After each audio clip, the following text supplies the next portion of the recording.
સુરતમાં વૃદ્ધની બહાદુરીથી ચોરી થતા અટકી। સુરતથી આ સમાચાર, જ્યાં વૃદ્ધની બહાદુરીથી ચોરી થતા અટકી હતી।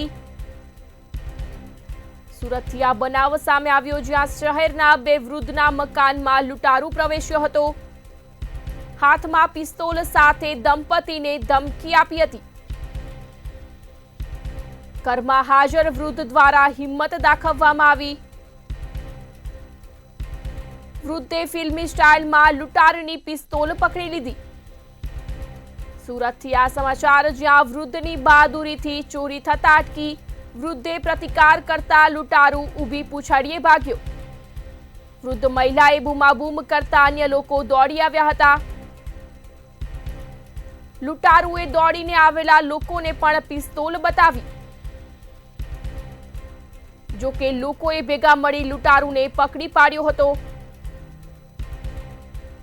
બરોબરનો મેથી પાક આપી સચિન પોલીસને લૂંટારૂને હવાલે કર્યો।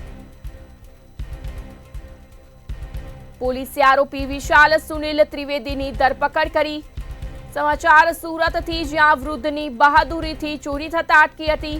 આ સમગ્ર ઘટના ઘરના લાગેલ સીસીટીવીમાં કેદ થઈ। વરુણસિંહ ઇન્દ્રસિંહ વાસિયા, મારે રહેવાનું સચિન ગામ। અમે સવારના દોઢના ટાઈમે સૂતેલા હતા, ત્યારે એક ભાઈ આવીને બહારનું ઠોક્યું, એટલે મારી મિસિસ ગઈ છે, અને ત્યાર પછી તેને કુરિયર આવ્યું એમ કહીને બોલાવ્યું અમને। મારી મિસિસ ગઈ ને કુરિયરનો બહાનો કરીને એટલે ઘરમાં ઘૂસી ગયો ને મારી મિસિસ પર થોડા મગજમારી કરી એની હાથે ને મને ઉઠાવ્યો એટલે મને કહે કે તમે બી બોલતા નહીં તો તમારા પર ગોળી ચલાવી દેવા એમ કીધું એને। જી, આપનું નામ? વીરમતીબેન અરુણસિંહ વાસિયા।